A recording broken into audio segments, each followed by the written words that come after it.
પ્રધાનમંત્રી નરેન્દ્ર મોદીના 74મા જન્મદિવસ નિમિત્તે નમો ચિત્રોત્સવનું આયોજન કરવામાં આવ્યું। ગુજરાત રાજ્યના ગૃહમંત્રી હર્ષ સંઘવીના હસ્તે કરવામાં આવ્યું હતું। સાયન્સ સેન્ટર ખાતે 125 ચિત્રોનું પ્રદર્શન કરવામાં આવ્યું હતું। પ્રધાનમંત્રી નરેન્દ્ર મોદીના 74મા જન્મદિવસ નિમિત્તે નમો ચિત્રોત્સવનું આયોજન કરવામાં આવ્યું હતું। ગુજરાત રાજ્યના ગૃહમંત્રી હર્ષ સંઘવીના હસ્તે આ આયોજન કરવામાં આવ્યું હતું। સાયન્સ સેન્ટર ખાતે 125 ચિત્રોનું પ્રદર્શન કરવામાં આવ્યું હતું। અભિનંદન એટલા માટે કે 2014માં એક એવા નેતાને પસંદ કર્યા।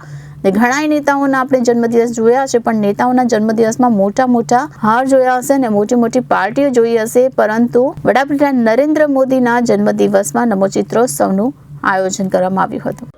वॉल ऑफ फेम और संपत्ति फाउंडेशन ने मिलकर आज एक आयोजन किया है नमो चित्रोत्सव।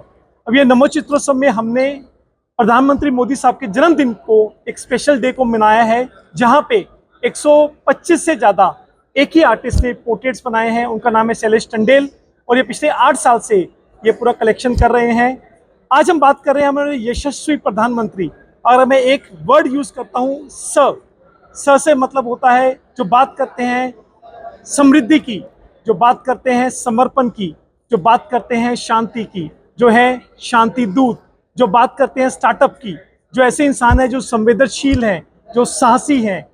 ये ऐसे व्यक्तित्व हैं जिनके लिए जितना बोले उतना कम है। विश्व नेता आदरणीय प्रधानमंत्री नरेंद्र भाई मोदी साहब नो जन्मदिवस आ देश ने एक एवा प्रधानमंत्री मळ्या के जेओ हमेशा एवुं कहे छे के मारा जन्मदिने क्यारे पण कोई बुके के केक नहीं, परंतु सेवा पखवाडियाना माध्यमथी संपूर्ण देशनी अंदर ए छेवाड़ानो मानवी होय, गरीब मानवी हो, मध्यम वर्गनो मानवी होय, ए लोको सुधी